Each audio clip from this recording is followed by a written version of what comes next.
অসহনীয় গরমে অতিষ্ঠ জনজীবন। তীব্র তাপপ্রবাহে ভারতের পশ্চিমবঙ্গের দক্ষিণ এলাকায় জারি করা হয়েছে সতর্কবার্তা। এই পরিস্থিতিতে লাইভ খবর পড়ার সময় অজ্ঞান হয়ে গেছেন লোপামুদ্রা সিনহা নামে একজন উপস্থাপিকা। ঘটনাটি ঘটেছে পশ্চিমবঙ্গের একটি টিভি চ্যানেলে। ভাইরাল ভিডিওতে দেখা যায়, হঠাৎ অজ্ঞান হয়ে যাওয়ার আগেই লোপামুদ্রা টেলিপ্রম্পটার থেকে আবহাওয়ার খবর পড়া শুরু করেন।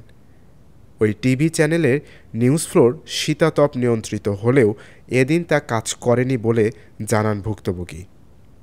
তাতেই ফ্লোর মারাত্মক গরম হয়ে পড়ে।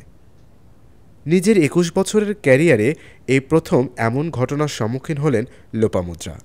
তখন আমার লাইভ নিউজ চলছিল, সেই অবস্থায় মারাত্মক গরম এবং সেই সঙ্গে আনুষঙ্গিক হয়তো কিছু কারণ ছিল, যে কারণে বিপি মারাত্মক লো হয়ে লাইভ নিউজের মাঝখানে আমি ফেন্ট হয়ে যাই।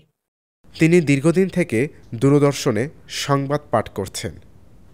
নিজের ফেসবুকে একটি ভিডিও আপলোড করে অসুস্থতার কথা জানান লোপামুদ্রা নিজেই। ইন্টারন্যাশনাল ডেস্ক, দৈনিক করতোয়া।